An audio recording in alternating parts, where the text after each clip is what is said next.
విలువల విద్య 9వ తరగతి కోపం శాంతం. మనకి చిన్నప్పటి నుంచి ఒక పద్యం మనందరికీ తెలుసు. తన కోపమే తన శత్రువు, తన శాంతమే తనకు రక్ష, దయ చుట్టంబావు, తన సంతోషమే స్వర్గము, తన దుఃఖమే నరకం మండ్రు తథ్యము సుమతి. దీని గురించి ప్రత్యేకంగా మనం చెప్పుకోవాల్సిన అవసరం లేదు. ఎందుకు అంటే పుస్తకంలో ఉన్న ఎగ్జాంపుల్స్ అన్నీ కాకుండా మన లైఫ్లో చాలా ఎగ్జాంపుల్స్ జరుగుతాయి.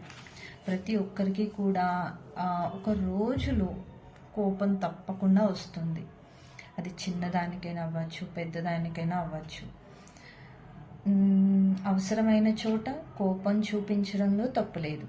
ఫర్ ఎగ్జాంపుల్, పిల్లలు ఏదైనా బ్యాడ్ వర్డ్ మాట్లాడినా, లేకపోతే అక్కడ సరిగ్గా బిహేవ్ చేయకపోయినా మనం కోపగించుకోవడంలో తప్పులేదు.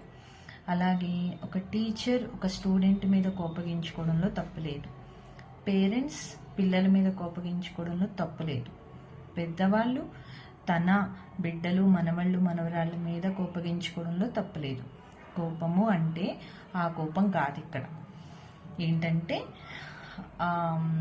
ఊరికనే కోపం వచ్చేస్తూ ఉంటుంది కొంతమందికి, చిన్నదానికి పెద్దదానికి. ఫర్ ఎగ్జాంపుల్, రిమోట్లో ఒక ఆమెకి, వైఫ్కి సీరియల్ కావాలనుకోండి, హస్బెండ్కి క్రికెట్ కావాలనుకోండి, ఎవరో ఒకళ్ళు కాంప్రమైజ్ అవ్వాలి. అలా కాకుండా ఒక సీరియల్ గురించి వాళ్ళ లైఫ్ని స్పాయిల్ చేసుకున్న సిచ్యుయేషన్స్ మనం చాలా చూసాము.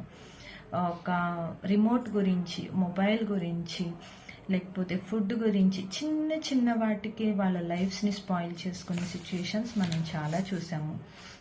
అందుకే కోపాన్ని తగ్గించుకుంటే చాలా మంచిది. కోపం వలన ఎలాంటి లాభం ఉండదు, ఇంకా నష్టమే ఉంటుంది. ఎలాంటి పరిస్థితుల్లో అయినా కోపం వచ్చినప్పుడు ఇలా అనుకోవాలి. ఎలా అంటే, ఫర్ ఎగ్జాంపుల్, వైఫ్ మీదో, కోడలి మీదో, కూతురు మీదో, అత్తగారి మీదో, అమ్మ మీదో ఎవరో ఒకరి మీద కోపం వస్తూనే ఉంటుంది. నన్ను అలా అంది, ఇలా అంది, ఇలా చేశారు, అలా చేశారు, నన్ను సరిగ్గా ఇన్వైట్ చేయలేదు, ఇలా చాలా ఉంటాయి. కానీ అలా కోపం వచ్చినప్పుడు మనం ఒకటే ఆలోచించాలి, వాళ్ళు మనకి చేసిన మంచిని గుర్తు తెచ్చుకోవాలి. అంటే ఒక 10 విషయాల్లో కనీసం 1 or 2 విషయాల్లో అయినా సరే మనకి వాళ్ళు సపోర్టివ్గా ఉంటారు.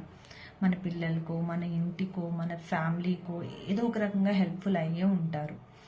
ఎట్ ద సేమ్ టైం అవతలి వాళ్ళు కూడా మన మీద కోపగించుకుంది అంటే తను ఏ సిచ్యువేషన్లో ఉందో అని అర్థం చేసుకునే సిచ్యువేషన్స్లో కోపగించుకోవడంలో తప్పలేదు.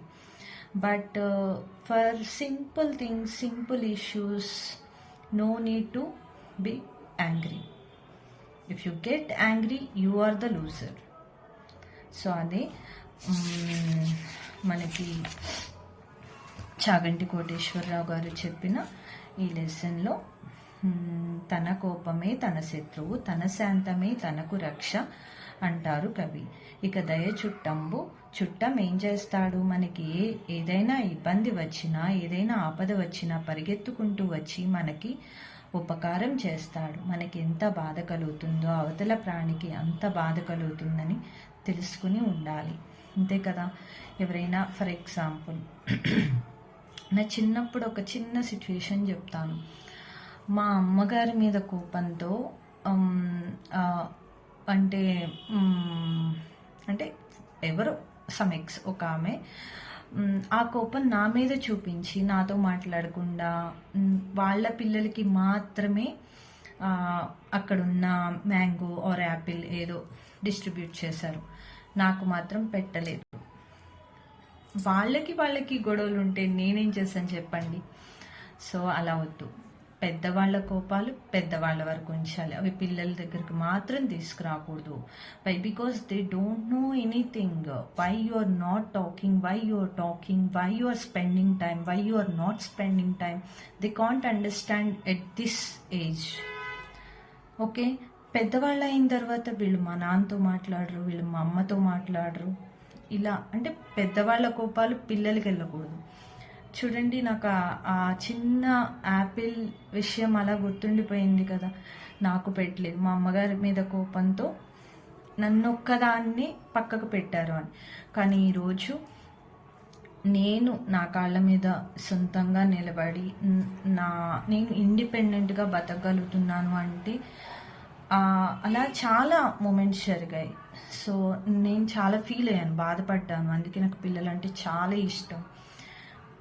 కోపం అనేది కంట్రోల్ చేసుకోండి, ఎక్కడవక్కడే వదిలేయడం చాలా మంచిది. ఎట్ ద సేమ్ టైం మనకి మంచి సుగుణాలు విద్యార్థులైన మీరందరూ అలవర్చుకోవాలి. అప్పుడు భారతదేశ గౌరవాన్ని నిలబెట్టుగలిగిన గొప్ప పౌరులుగా మీరు తయారవుతారు. If you control your angry and emotions, definitely you will become a good citizen of India, our country. అంతే. Please understand students, Chaganti Koteswararao గారి విలువల విద్య చదవడం వినడమే కాదు, ఫాలో అవ్వండి. Okay, bye.